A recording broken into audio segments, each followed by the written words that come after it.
Padre, te damos gracias que tú eres quien nos llama acá. Eres tú el que ha iniciado esta obra. Eres tú el que la alimenta. Eres tú que nos diriges. Eres tú que por tu misericordia y por la sangre derramada en la cruz nos has llamado para que dejemos de vivir una vida vacía y empezar a vivir una vida llena. Una vida abundante, no sin tribulación, no sin luchas, no sin sufrimiento, pero una vida productiva. Una vida donde estamos estableciendo, Señor, tesoros en el reino de los cielos. Y no solo eso, Señor, una vida donde realmente estamos viviendo para ti, disfrutando tu presencia, y un día la disfrutaremos en una plenitud increíble, Señor. Te ruego, Señor, que te manifiestes hoy con el estudio de tu palabra, que nos hables a cada uno de nosotros, Padre, que es tu palabra la que buscamos, no pensamiento de hombre, no doctrinas de hombre, simplemente escudriñar tu palabra tal como es. Ese es nuestro llamado, Señor, y que nosotros tengamos un corazón para recibirla y para que esa palabra haga la obra para la cual tú nos las has dado, Señor. Palabra de Dios. Gracias por hablarnos, Señor. Gracias por ser un Dios que no ha dejado de hablarnos, que nos habla.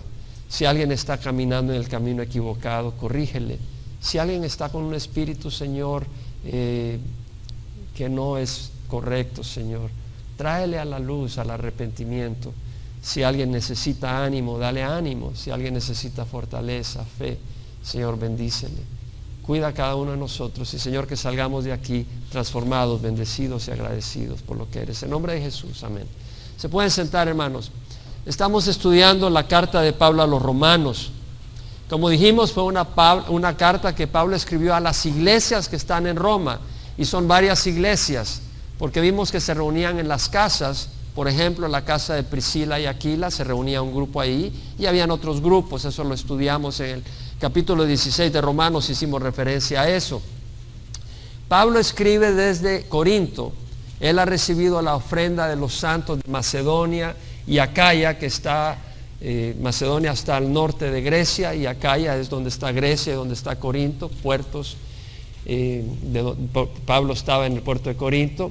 Y después de recibir la ofrenda de estos santos de Macedonia y Acaya, en su tercer viaje misionero iba de regreso hacia Jerusalén, a donde llevaba esa ofrenda para los pobres de Jerusalén.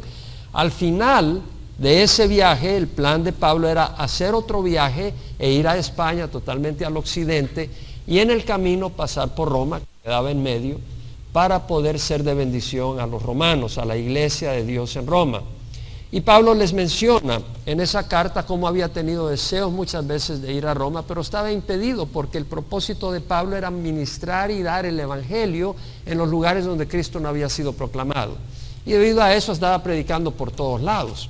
Estaba predicando por todo lo que es ahora Turquía, Macedonia, como mencionamos, Acaya, y aún en la zona de Siria y todas esas áreas. Pero ya habiendo predicado por todas esas áreas, Pablo quería ir a España, en el camino pasar por Roma y ministrar a los romanos, y el deseo de él era compartir el evangelio entre el pueblo de Dios en Roma. ¿Por qué predicar el evangelio si ellos ya conocían el evangelio? Bueno, Pablo quería establecer una base sólida sobre el evangelio, sobre sus bases, sobre sus implicaciones, sus repercusiones, tanto en esta vida como en la vida futura. Así que Pablo tenía ese deseo de poder ser un instrumento de Dios para impartir algún don espiritual, principalmente compartir el evangelio y todos los demás dones que Dios había derramado sobre Pablo. Habían dones de sanidad, habían milagros, don de profecía, de enseñanza. Entonces Pablo era un canal de Dios. Como vemos en la introducción de Pablo, Pablo dice: Pablo, siervo de Jesucristo, llamado a ser apóstol, apartado para el evangelio de Dios. O sea que Pablo era un siervo de Cristo Jesús. Y un siervo es alguien, la palabra siervo, como hemos dicho ya varias veces, quiere decir esclavo. Doulos es una persona que era posesión de su amo. Y Pablo era posesión absoluta de Jesús. Él estaba totalmente entregado, vendido a Jesús. Jesús lo compró con su sangre, así como nos compró a nosotros. La cuestión es si entendemos nosotros que somos siervos y le pertenecemos a Él. Ahora Pablo dice: soy siervo llamado a ser apóstol. Entonces Pablo es un siervo, es un esclavo, pero tiene un llamado. Así como una persona puede tener un esclavo para que cuide sus caballos, un esclavo para que le cocine, un esclavo para que le limpie su casa, otro esclavo para que le cuide sus terrenos. Pablo dice: yo soy un esclavo llamado a ser apóstol, o sea, llamado a ser un embajador, llamado a llevar un mensaje. ¿Cuál mensaje? Apartado para el Evangelio de Dios. El propósito de Pablo era anunciar el Evangelio. El Evangelio quiere decir buenas noticias. Ese era el llamado de Pablo. Y por eso vemos que dice, cuando vaya a Roma, quiero compartir entre ustedes el Evangelio. Y luego dice Pablo, no me avergüenzo del Evangelio, porque es el poder de Dios para salvación de todo el que cree. Del judío primeramente y después del griego, porque en el Evangelio la justicia de Dios se revela por fe y para fe, tal como está escrito, el justo por la fe vivirá. Entonces Pablo está dando ahí una síntesis del Evangelio. Lo hemos leído la vez pasada, lo vuelvo a mencionar ahora porque es muy importante. En el Evangelio la justicia de Dios se revela por fe y para fe, tal como está escrito, el justo por la fe vivirá. Es decir, a través de la fe somos declarados justos. Y no solo es un momento donde somos declarados justos, sino que continuamos en esa justicia por la fe. No empezamos con una justicia a base de la fe y después la queremos adquirir a base de nuestras obras, a base de lo que hacemos. No, esa fe se debe de mantener. Esa fe es la que nos mantiene justos. En el momento que tú te sales de la fe, vas a depender de tu propia justicia y vas a ser condenado. Porque nosotros no tenemos la justicia necesaria para poder satisfacer la rectitud de Dios, excepto la que Dios nos pone, nos reviste de esa justicia por la sangre de Jesús. Entonces Pablo, habiendo mencionado la síntesis del Evangelio, menciona, porque como hemos dicho, dice Pablo, en el Evangelio la justicia de Dios se revela por fe y para fe. Es por fe, porque aparte de la fe lo único que puede recibir es la ira de Dios. Y Pablo dice en Romanos 1:18, porque la ira de Dios, y vimos del 18 al 23 la semana pasada, porque la ira de Dios se revela desde el cielo contra toda impiedad e injusticia de los hombres que con injusticia restringen la verdad.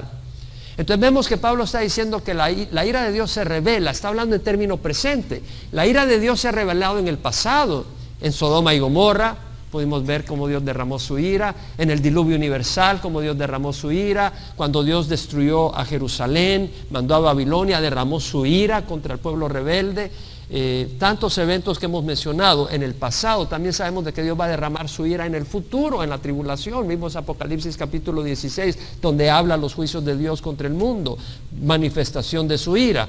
Pero vemos acá de que Pablo está hablando en tiempo presente. La ira de Dios se revela desde el cielo, y vamos a enfatizar un poco más de esto en unos momentos. Pablo dice, la ira de Dios se revela desde el cielo contra toda impiedad. La palabra impiedad se refiere a una falta de respeto, a una falta de honra, a una falta de adoración a Dios. Es un insulto directo contra la persona de Dios. Es un asalto a los 4 mandamientos.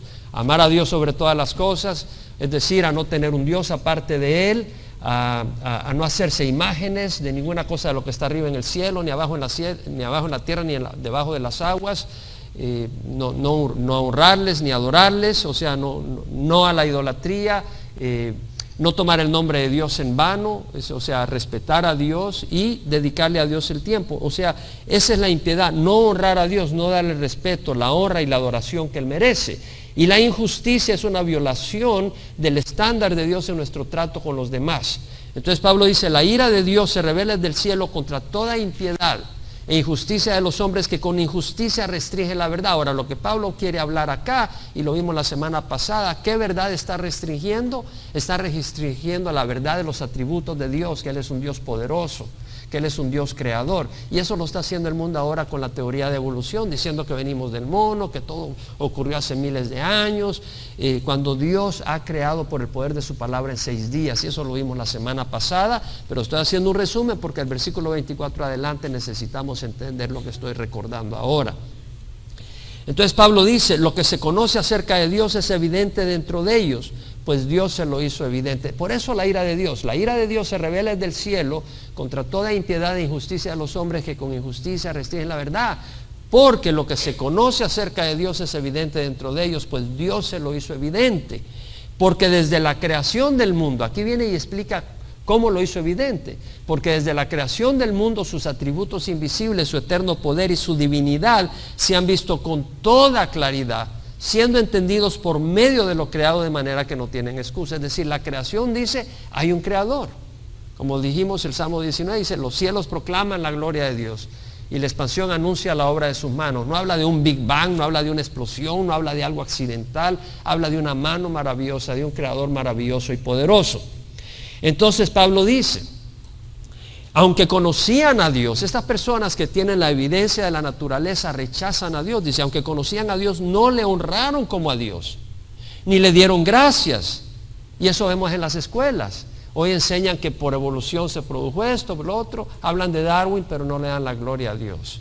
De hecho, es prohibido decir que, bueno, Dios creó el universo en una escuela pública. Eso es totalmente desaprobado. Entonces dice, no le honraron como a Dios ni le dieron gracias, sino que se hicieron vanos, vacíos en sus razonamientos. Y su necio corazón fue entenebrecido. Su corazón está en la oscuridad. Ellos están en total oscuridad. Pudiéramos elaborar más de eso, pero ya hablamos un poco la semana pasada. Profesando ser sabios, se volvieron necios. Doctorados en ciencias, doctorados en filosofía, pero dicen tontería y media. Los que han rechazado al Señor y la revelación bíblica en el libro de Génesis. Y cambiaron la gloria del Dios incorruptible, por una imagen en forma de hombre corruptible y de aves, cuadrúpedos y reptiles. Es decir, en vez de adorar a Dios, decidieron mejor adorar una imagen, animales, personas, porque pueden manipularlas y pueden esas personas hacer lo que uno quiere.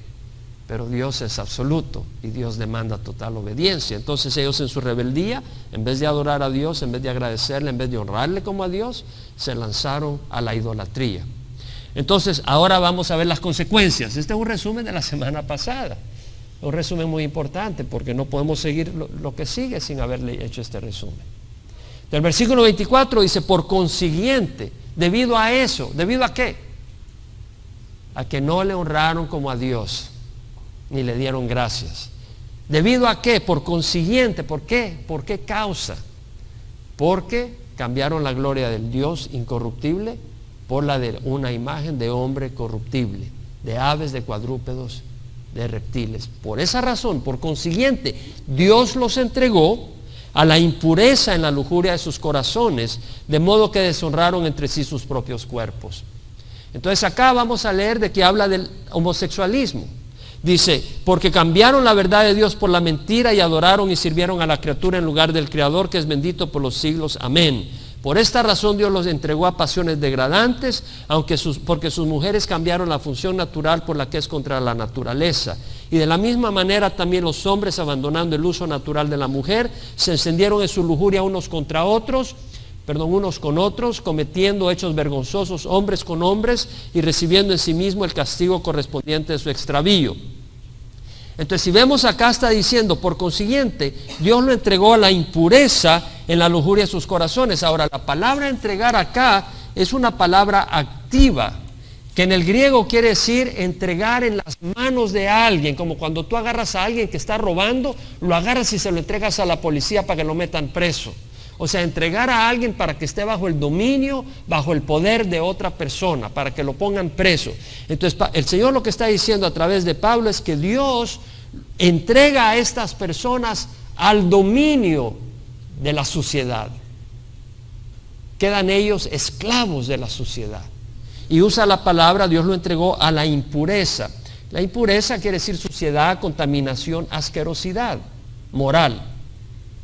Es así como que si alguien quiere lanzarse al lodo en rebeldía, rebeldía desafiante, ¿verdad? Viene el niño, lo han ropita limpia, lo acaban de bañar y todo, pero está rebelde y se quiere tirar, me quiero tirar ahí al lodo.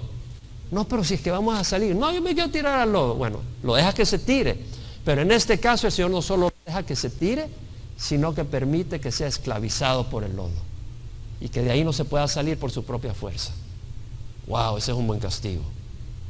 Ese es un buen castigo. Entonces vemos que Dios lo entrega a la impureza en la lujuria de sus corazones, a los deseos de sus corazones, de modo que deshonraron entre sí sus propios cuerpos. Vemos acá que Pablo dice que deshonraron sus propios cuerpos. ¿Qué pasa cuando no honran a Dios? No van a honrar ni sus propios cuerpos que han sido hechos a la imagen de Dios. Entonces Dios los da a que deshonren su propio cuerpo. ¿Y por qué están deshonrando su propio cuerpo con el homosexualismo? Porque el homosexualismo no es una actividad o también la sodomía, que es sexo con animales, no es una actividad que muestra la gloria del hombre. o el lesbianismo no muestra la gloria, no muestra el propósito de Dios, no muestra la dignidad con que el hombre ha sido creado o con que ha sido creada la mujer. Muestra una total distorsión de valores, una distorsión de la sexualidad. Es portarse peor que animales. Entonces es una deshonra. Uno destruye su propia dignidad con la que Dios nos ha creado. Entonces dice, por consiguiente Dios los entregó a la impureza en la lujuria de sus corazones, de modo que deshonraron entre sí sus propios cuerpos. Y vuelve a decir, porque cambiaron la verdad de Dios por la mentira. ¿Qué cambiaron? La verdad de Dios por la mentira. Es decir, en vez de adorar y honrar, como dice la palabra, en vez de considerar la gloria del Dios incorruptible, la cambiaron por la imagen de un hombre corruptible. La idolatría. Entonces, por esa razón, porque cambiaron la verdad de Dios por la mentira y adoraron y sirvieron a la criatura en lugar del Creador, que es bendito por los siglos. Amén. Por esa razón Dios los entregó. Dios los entrega esclavos a esa condición. Y vuelve a decir, y de la misma manera también, los hombres, abandonando el uso natural de la mujer, se encendieron en su lujuria unos con otros, cometiendo hechos vergonzosos, hombres con hombres, y recibiendo en sí mismos el castigo correspondiente a su extravío. Ahora, veamos en el versículo 26 que dice, por esta razón Dios los entregó a pasiones degradantes. Es la segunda vez que usa la palabra entregar. Dios los entrega a la impureza, o sea, a la suciedad, y Dios lo entrega a pasiones degradantes, o sea, pasiones bajas, pasiones sucias. Esa es la perspectiva del Señor, y da la razón, recibiendo en sí mismo el castigo correspondiente a su extravío. ¿Cuál es el castigo correspondiente a su extravío? ¿Cuál es su extravío? Otra traducción ahí es error. ¿Cuál es el error de ellos? No honrar a Dios, no darle gracias a Dios. No honrar a Dios, no darle gracias a Dios es un pecado grande. No buscar a Dios y reconocerlo como Dios en tu vida es un pecado muy grande. Y dice acá la palabra del Señor que debido a eso, por no reconocer a Dios, Dios los entrega a una mente sucia, Dios los entrega a pasiones degradantes, Dios los entrega a la lujuria de sus corazones. Y ese es el castigo, esa condición deplorable en que terminan. Ahora, no estamos en contra de la persona que es homosexual. La palabra del Señor está en contra del homosexualismo, pero el Señor ama al mundo y sabemos de que en el Señor hay poder. En Filipenses 4:13 dice la palabra del Señor, todo lo puedo en Cristo que me fortalece, y en primera de Pedro 2:24 habla que Él mismo llevó nuestros pecados en su cuerpo sobre la cruz, a fin de que muramos al pecado y vivamos a la justicia, porque por sus heridas hemos sido sanados. Entonces, por la cruz de Cristo tenemos la sanidad. Y si alguien ha experimentado en esta área de homosexualismo y lesbianismo, todo se puede en Cristo que nos fortalece para salir de eso. Pero se necesita un poder espiritual, se necesita la ayuda de Dios. Porque vemos acá que esa es una manifestación de la ira de Dios en el tiempo presente.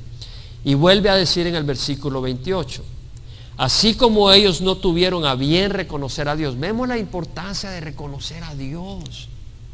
Vemos la importancia de honrar a Dios en nuestros hogares. Vemos la importancia de honrar a Dios con nuestros cónyuges, con nuestros hijos. Es muy importante que nosotros padres, y vemos cómo dice Pablo en el versículo 18, que dice, la ira de Dios se revela del cielo contra toda impiedad e injusticia de los hombres que con injusticia restringen la verdad. Entonces, cuando tú no estás honrando a Dios en tu hogar, tú estás restringiendo la verdad de Dios, de la honra que Él necesita, de la honra, no es que Él la necesita, pero que Él la merece. Nosotros necesitamos honrarlo. Y cuando tú no lo estás haciendo, tú estás llamando a la ira de Dios porque estás restringiendo la luz de Dios en tu propio hogar. Es muy importante que a nuestros hijos les enseñemos y les inculquemos a dedicarle tiempo a Dios, a dedicarle tiempo buscando su palabra, a dedicarle tiempo para darle gracias a Dios, a dedicarle tiempo para reconocer las grandezas de Dios, sus bondades, a venir y darle gracias en la alabanza. No solo a venir a oír la palabra de Dios, que eso es una manera de adorarlo, pero también venir y alabarle con himnos y con cánticos, porque el Señor merece nuestra alabanza. Eso es muy importante. Entonces vemos que acá dice, así como ellos no tuvieron a bien reconocer a Dios, Dios los entregó. Otra vez vuelve a usar la palabra entregar, que en el griego significa entregarlo al dominio de algo. Y otra vez lo entregó a una mente depravada. Una mente depravada, la palabra en el griego quiere decir una mente no aprobada, una mente que fracasa, que no tiene, es decir, es como, digamos que tú quieres construir una casa, un edificio, y vas a usar vigas de hierro, pero ves que hay unas vigas de hierro que las fundieron con lodo. Eso no sirve, eso se desmorona, eso no lo vas a usar. Es una cosa que no tiene la aprobación. Y Dios los entrega a una mente totalmente depravada. Ese es el castigo que Dios les da. Dios los entrega a una mente depravada para que hicieran las cosas que no convienen. Y cuando dice acá las cosas que no convienen, en el inglés not fitting, quiere decir las cosas que no encajan. En otras palabras, una vez más, la manera de pensar en el lesbianismo y el homosexualismo no encajan ni siquiera físicamente. Es decir, pensar que un hombre va a tener intimidad con otro hombre, si físicamente no estamos diseñados para eso, estamos diseñados, nuestra estructura sexual está diseñada para la estructura sexual de la mujer. No encaja, es absurdo. Pero vemos que Dios los entrega a una mente depravada para que hicieran las cosas que no encajan, no convienen. Una vez más, es como agarrar un carro que es rebelde, que siempre desafía a su hacedor y hasta se quiere lanzar al agua. Entonces su hacedor le dice, bueno, te quiero llevar, llévame por acá. No, yo quiero tirarme al agua. Entonces, bueno, el hacedor dice, bueno, me salgo y tírate al agua. Y se hunde, se estropea, pierde su gloria, su esplendor y su funcionalidad por su necedad. Por su necedad, es decir, hay un momento donde Dios lo entrega al hombre que no lo reconoce, que no le honra, que no le adora, que no le reconoce como Dios es. Y luego dice, están llenos de toda injusticia, maldad, avaricia y malicia, colmados de envidia, homicidios, pleitos, engaños, malignidad, son chismosos, detractores, aborrecedores de Dios, insolentes, soberbios, jactanciosos, inventores de lo malo. ¿Cómo se inventa la maldad ahora? Con el internet, todo tipo de maneras de producir cosas malas, aún los juegos violentos que hay, usando la tecnología, la invención de la tecnología para hacer cosas malas, desobedientes a los padres, sin entendimiento, indignos de confianza, sin amor, despiadados, los cuales, aunque conocen el decreto de Dios que los que practican tales cosas son dignos de muerte, no solo las hacen, sino también dan su aprobación a los que lo practican. Es decir, ahora vemos de que tú no puedes rechazar el homosexualismo ni el lesbianismo, te obligan a aceptarlo. ¿Por qué? Porque la gente quiere estar en aquello de que no me digas a mí lo que yo debo de hacer y yo no te digo a ti lo que tienes que hacer. En otras palabras, queremos vivir en un libertinaje moral. Es una rebeldía contra Dios, una rebeldía absoluta contra Dios. Ahora, quería meditar en algunos aspectos de esto. Si nos damos cuenta, aquí hay tanto que es imposible realmente transmitir lo que he percibido al meditar en esto. Pero de todas maneras tenemos el mismo espíritu y Él puede hacer la obra en cada uno de nosotros. Pero lo que puedo decir dentro de unas cosas es que vemos que el no honrar a Dios y el honrar como Dios a personas o imágenes es una cosa muy seria ante los ojos de Dios. Interesante, porque nosotros venimos de la tradición y se nos ha lavado la cabeza claramente que tú puedes postrarte a una imagen, que solo es una representación, pero Dios tiene una negativa absoluta contra la idolatría y no le llama de otra manera. La idolatría es un pecado que apasionadamente es condenado en el Antiguo Testamento. Continuamente Dios trae destrucción sobre Israel en el año 722 y en el año 586 antes de Cristo, primero sobre Israel norte y después sobre el imperio sur, por la idolatría. Ahora, no necesariamente la única forma de idolatría es a través de ídolos. Y de nuevo, las imágenes no son malas a menos que las uses como para postrarte. Porque si no, esa imagen que tenemos ahí en azul del baño, que tiene la imagen de un hombre y una mujer, sería pecado. No. La idea no es que una imagen sea mala. El mismo Dios mandó a hacer una imagen de una culebra en el Antiguo Testamento cuando las culebras lo estaban mordiendo. O sea, no es la imagen en sí mala, pero después la tuvieron que destruir porque la gente empezó a adorar la imagen. El problema es adorar la imagen, venerarla. Si no, dame todos tus billetes, porque ahí tienen imágenes. Ahí tienen la foto de Abraham Lincoln, lo que sea. O sea, no estamos hablando de eso, las monedas, ¿no?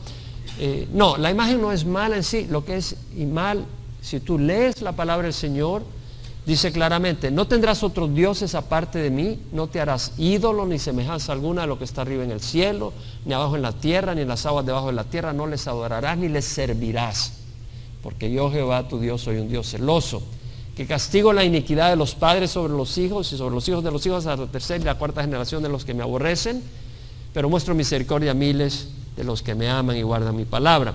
Pero no solo es una imagen física lo que constituye idolatría. El orgullo, la arrogancia es una forma de idolatría. Vuelvo a mencionar, la arrogancia. ¿Por qué en la arrogancia tú te pones encima de todos?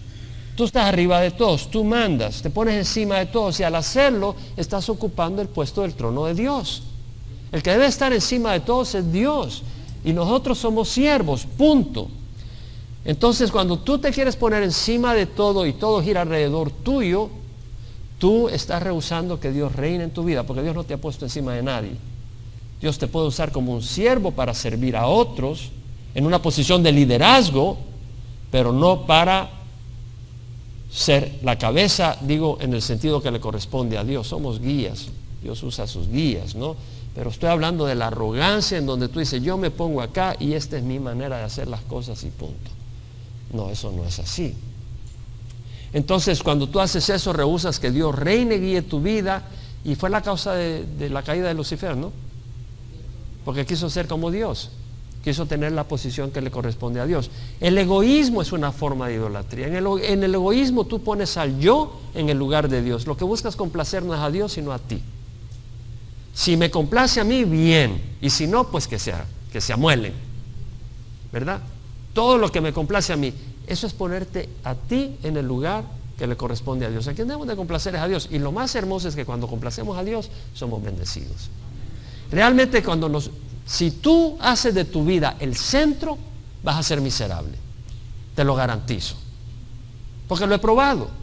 Pero cuando tú haces el centro de tu vida Dios y su pueblo, va a haber bendición en el corazón. Van a haber luchas porque tenemos un enemigo muy fuerte, pero tenemos un Dios más poderoso, y hay paz en el corazón, y hay una gran bendición, y además experimentas a la presencia de Dios, que eso no lo puedo cambiar. No lo puedo cambiar por nada del mundo. Experimentar la presencia de Dios no lo puedo cambiar por nada del mundo, por nada, absolutamente. Y más, vamos dirigidos a la eternidad. Robertson McQuilkin, en su libro Biblical Ethics, dice: tener un Dios es asumir en otros atributos que le corresponden solo a Dios, o relacionarse con otros o algo como lo máximo, lo supremo. Lo primero que dice es: cuando tú pones atributos que solo le corresponden a Dios, a una persona, lo estás elevando a la categoría de Dios. ¿Qué atributos tiene Dios que no puede tener el hombre? Omnipresencia, está en todas partes. Omnisciencia, sabe todo. Cuando tú pones esos atributos en una persona, lo estás elevando a la categoría de Dios. O cuando te relacionas con algo o con otra persona o una organización, esa persona es tu autoridad máxima. Lo has hecho Dios en tu vida. También dice: cuando tú buscas sobre todo, cuando confías sobre todo, cuando amas sobre todas las cosas y sirves y obedeces a una persona sobre todas las cosas, es tratarlo como Dios. A quien tenemos que obedecer es a Dios. Los mismos apóstoles dijeron: obedeceremos a Dios antes que a los hombres. Tú puedes hacer del dinero tu Dios, porque el dinero y las cosas pueden ser deseadas y ambicionadas más que todo lo demás. ¿Y qué haces toda la semana? Viendo cómo ganas dinero. ¿Y no le dedicas a Dios? No, es que el dinero es importante. Lo has hecho tu Dios. Tú puedes hacer de un amigo, de un cónyuge, de un hijo, un padre, más amado que a un Dios mismo. Tú puedes amar a un hijo más que a Dios mismo. Tú puedes amar a tu cónyuge más que a Dios mismo. Y el Señor dijo: el que ama a su padre, a su madre, a su mujer e hijos, a sus hermanos y hermanas más que a mí, no es digno de mí. Ahora, uno puede buscar el placer o la fama sobre todas las cosas. Y hay cosas buenas, como el amor a la patria, pero tú puedes ponerla por encima de Dios. Antes de ser mexicanos, somos cristianos. Antes de ser salvadoreños, somos cristianos. ¿Quién puede decir amén? Exacto, exacto. Mira, yo nací en El Salvador y amo a mi país, El Salvador. Le amo, le amo. Pero ¿sabes qué? Cuando vine a Cristo, me hice ciudadano del mundo. Cuando digo ciudadano del mundo, no digo mundano. Ciudadano del reino de los cielos, pero cuando digo ciudadano del mundo, le pertenezco al mundo. Le pertenezco a Cristo para servir al mundo, para servir a la gente que sea mexicana, salvadoreña, de cualquier otro lugar. ¿Sí me explico? No pones tu patria por encima de tu fe. Pones a Cristo por encima de tu patria. Eso es bien importante, hermanos. Es muy importante. No deje de amar al pueblo salvadoreño, es más, le amo más.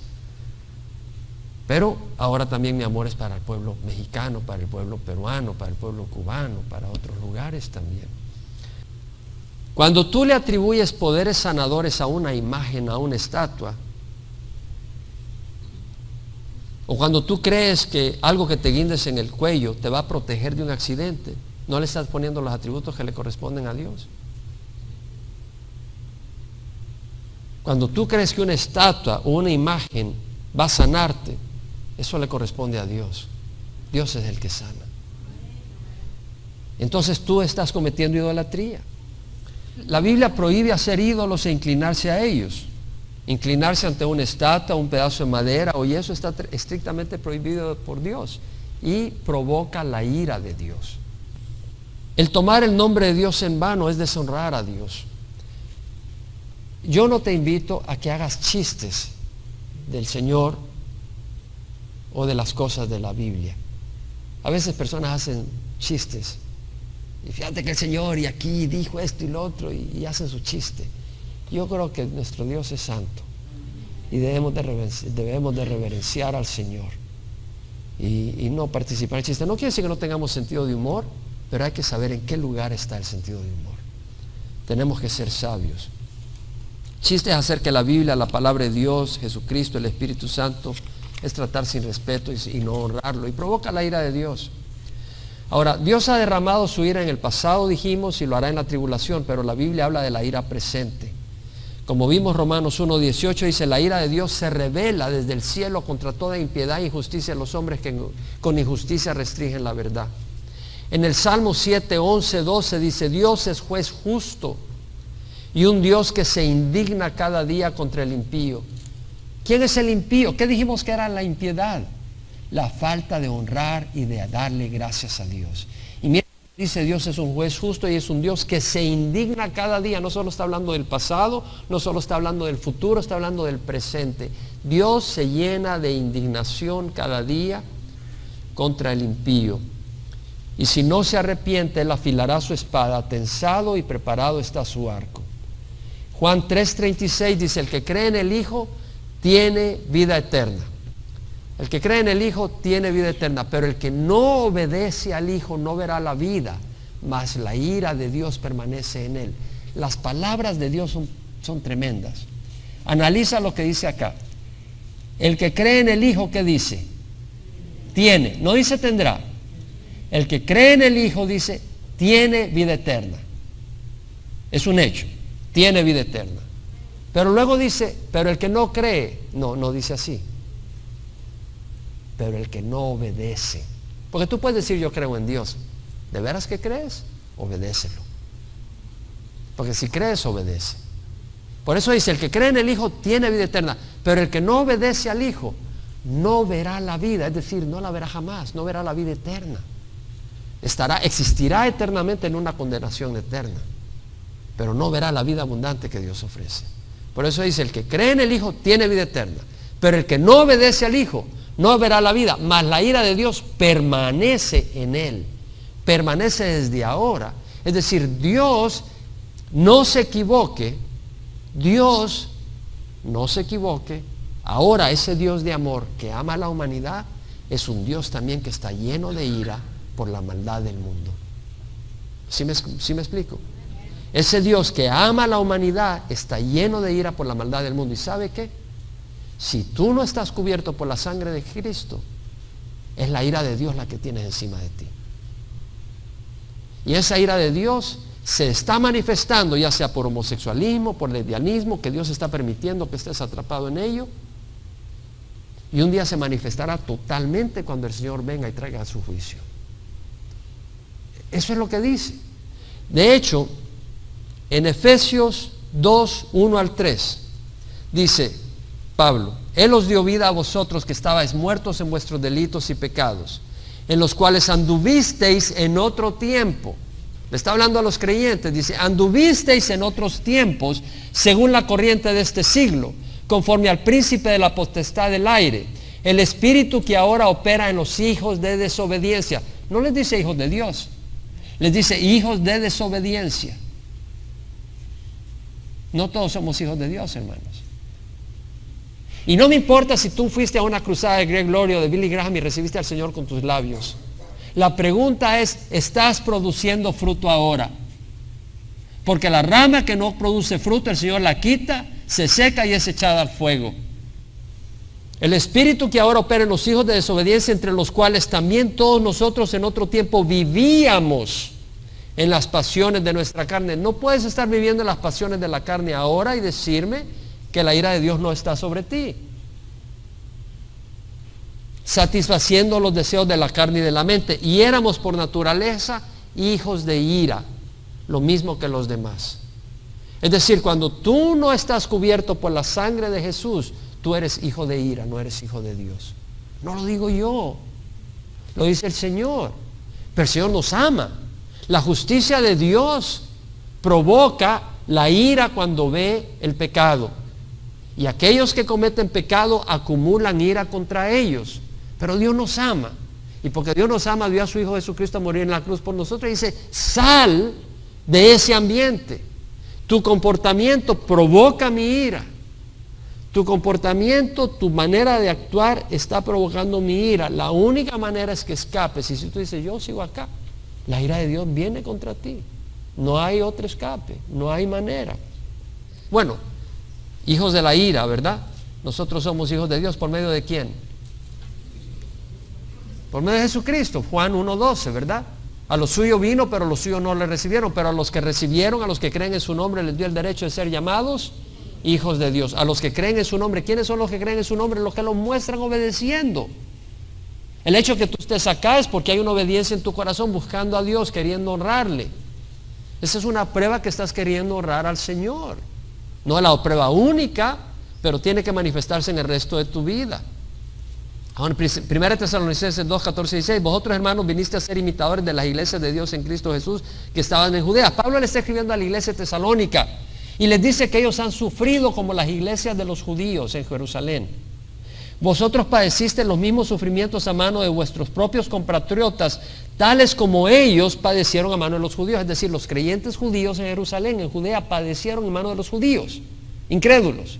Y Pablo le está diciendo: ustedes vinieron a ser imitadores. A la iglesia tesalónica que está en Macedonia, le está diciendo: ustedes han sido imitadores de los judíos creyentes que padecieron en mano de sus compatriotas judíos, los cuales mataron al Señor Jesús como a los profetas, y nos expulsaron, y no agradan a Dios, sino que son contrarios a todos los hombres, impidiéndonos hablar a los gentiles para que se salven. Es decir, la única manera de ser salvo es a través del evangelio. Y Pablo dice: estos judíos no creyentes están tratando de impedirnos hablar a los gentiles para que se salven, porque la única manera de ser salvo es a través del evangelio. Con el resultado de que siempre llenan la medida de sus pecados, pero la ira ha venido sobre ellos hasta el extremo. Pablo dice: la ira ha venido sobre ellos hasta el extremo. ¿Cómo? El Señor, cuando ellos rechazaron al Señor, insistieron en rechazar al Señor, ¿qué hizo el Señor? ¿El evangelio hacia dónde fue? ¿Hacia dónde? A los gentiles. Y el Señor les endureció su corazón. ¿No dice la palabra del Señor que les endureció su corazón y les cegó sus ojos? Resistieron tanto que el Señor les endureció su corazón y les cegó sus ojos hasta el día que termine el tiempo de los gentiles y el Señor venga por su iglesia, ahí volverá a trabajar de nuevo con los judíos. Pero para mientras, ellos están recibiendo la ira del Señor y un día van a recibir el castigo. Esa ira se va a manifestar en castigo. Se empezó a manifestar en el año 70, entró Roma y ¿qué hizo? Destruyó Jerusalén. La ira se empezó a manifestar en castigo. Y esa ira se manifestó en castigo en la Segunda Guerra Mundial, cuando murieron 6 millones de judíos. Ese no era el plan de Dios, cuando llamó a Abraham y cuando llamó a Jacob y cuando empezó la nación de Israel, es que lo iba a proteger contra todos sus enemigos. ¿Qué pasó en la Segunda Guerra Mundial? Mataron 6 millones de judíos. ¿Dónde está la protección de Dios? Es que ellos la rechazaron. Ellos rechazaron al Señor.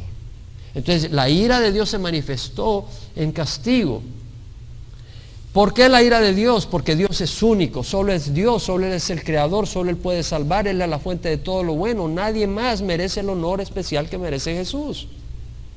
Isaías 45:5 dice: yo soy Jehová y no hay ningún otro, fuera de mí no hay Dios, no hay otro Dios. Isaías 45:22 dice: volveos a mí y sed salvos. Tú tienes una crisis, ¿a quién vas a clamar? A Dios. A Dios, dice: volveos a mí y sed salvos. No dice a María, no dice a Pedro, no dice a la Iglesia Católica, no dice a San Juan, a Jesucristo. Hechos 4:12: en ningún otro hay salvación, porque no hay otro nombre bajo el cielo dado a los hombres bajo el cual vamos a ser salvos. Vamos a clamar a Jesús, y cuando tú no le das a Jesús y a Dios la honra que Él merece, la ira de Dios está sobre ti. No me importa qué tan religioso seas. Nos damos cuenta, los que hemos salido de la tradición, la liberación que Dios nos ha dado. Podemos darle gracias a Dios, no para que seamos arrogantes, pero para entender la misericordia de Dios y llevar esa verdad a otros que están ciegos. El Señor no nos trajo aquí, el Señor me trajo a Estados Unidos para traerme a los pies de Jesús. Yo entendí eso cuando recibí a Jesucristo, porque yo sé que donde yo nací, en el ambiente que yo nací, jamás hubiera conocido a Jesús. Pero cuando yo conocí a Jesucristo, yo entendí que ya mi propósito no era Estados Unidos, mi propósito es Jesucristo. ¿Y tú crees que el Señor te sacó de México, de Guatemala, de El Salvador, para venir y seguir el sueño americano? No, mi hermano. Dios nos ha sacado, hermanos, para hacer una obra en nosotros. Y tenemos una deuda con el Señor. Y es una deuda de amor, ¿no? Es como cuando alguien te ama apasionadamente. A mí me encanta cumplir esa deuda de amor. Dios nos ha sacado, hermanos, del engaño, de la mentira, de la confusión. Éramos muy religiosos algunos de nosotros, pero confundidos. Y ahora nosotros tenemos la obligación, la necesidad, a menos que no tengas el corazón que el Señor pone en todos sus hijos, de llevar esa luz a aquellos que están en la oscuridad. Toda buena dádiva y todo don perfecto viene de lo alto, desciende del Padre de las luces, en el cual no hay cambio ni sombra de variación. ¿Estás disfrutando de un buen desayuno en la mañana? ¿Estás disfrutando de aire acondicionado ahora, de una silla cómoda, de un ambiente donde puedes estudiar la palabra de Dios? Toda buena dádiva y todo don perfecto viene ¿de quién? Del Padre de las luces. Le vamos a dar gracias a Dios. ¿Tienes trabajo? Le vas a dar gracias a Dios. Le vamos a dar gracias a Dios por todas las razones. Y Dios es santo, no está contaminado con maldad. Y porque Dios es santo, la maldad le provoca una reacción violenta por su naturaleza santa. Como leímos en Habacuc 1:13, muy limpios son tus ojos para mirar el mal y no puedes contemplar la opresión. Por eso la ira de Dios. No puedes entender la ira de Dios aparte de la santidad de Dios. Y no puedes conocer la santidad de Dios a menos que venga Jesucristo. Porque Jesucristo es santo. Dios es recto, sus acciones son en conformidad a sus leyes y Él espera que sus hijos, su creación, Él demanda que su creación se conforme a sus leyes. Y cuando no obedece su creación a sus leyes, demanda el juicio divino de un juez por violar la justicia de Dios. En Miqueas 6:8 dice: Él te ha declarado hombre que es bueno y que es lo que demanda Jehová de ti, sino practicar la justicia. Debemos de ser justos en nuestros negocios, en nuestros hogares, en nuestros trabajos. Debemos de ser rectos con el gobierno. Él te ha mostrado, hombre, que es bueno y que es lo que demanda. ¿Qué es lo que demanda? No lo que sugiere, que es lo que demanda Jehová de ti, sino practicar la justicia. No solo hablar de la justicia, practicar la justicia. Amar la misericordia, ser misericordioso con otros. En otras palabras, tener compasión, tener gracia hacia otros cuando fallan contigo. y caminar humildemente con tu Dios, porque la arrogancia y el orgullo no agradan al Señor. Existe la disciplina de Dios para sus hijos. En Hebreos 12 vemos la disciplina de Dios. Hebreos 12:5. Hijo mío, no tengas en poco la disciplina del Señor. El Señor puede disciplinar. El Señor disciplina. No puede, sino que lo hace. ¿Cómo? A veces permite circunstancias difíciles. A veces el Señor permite que nos ataquen. El Señor puede permitir enfermedades. El Señor puede permitir oposición y todas esas cosas. Y las está usando como disciplina. Porque el Señor te va a meter en el fuego. Pero lo bueno es que te mete en el fuego para un buen propósito. Yo quiero ser una espada del Señor. Es decir, sabemos que su palabra es la espada del Señor. Y si me da su palabra y su espíritu, voy a ser una espada del Señor. Amén. Queremos ser una espada del Señor. Hijo, no tengas en poco la disciplina del Señor, ni te desanimes al ser reprendido por Él, porque el Señor al que ama disciplina y azota al que recibe por hijo. Es para vuestra corrección que sufrís. Dios os trata como a hijos, porque ¿qué hijo hay a quien su padre no discipline? Dependiendo de lo que Dios quiera de ti. Si Él quiere que tú seas un nadador, estoy hablando en forma comparativa, te va a poner a nadar tantas veces en una piscina de tal distancia, etcétera, porque ese es el plan. Quiere que sea un ganador y que gane en las Olimpiadas. Si es un corredor, es otro tipo de entrenamiento. Pero Dios va a traer las circunstancias, las condiciones que Él quiere para forjarte en la persona que te quiere usar. Como te quiere usar, en el instrumento, en forjarte como el instrumento que Dios te quiere usar. No son coincidencias las situaciones en las que pasamos. Dios las sabía. Dios sabía esas circunstancias y las permite porque nos va a forjar en su instrumento perfecto para su plan. ¿Quién puede decir amén? Es una bendición. Nosotros tenemos a un Dios que está en control de todas las cosas. Y le podemos dar gracias al Señor. Porque entonces yo puedo ver las cosas que me retan mi mente, que me agobian y digo, ¿por qué? Dios las está permitiendo porque está haciendo en mí lo que Él quiere hacer para su propósito.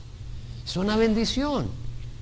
Podemos creer en el Señor. Entonces vemos la disciplina del Señor. Ahora, la ira de Dios no tiene que ver nada con la disciplina del Señor. Y una vez más, no se trata si tú dijiste yo recibí al Señor o no.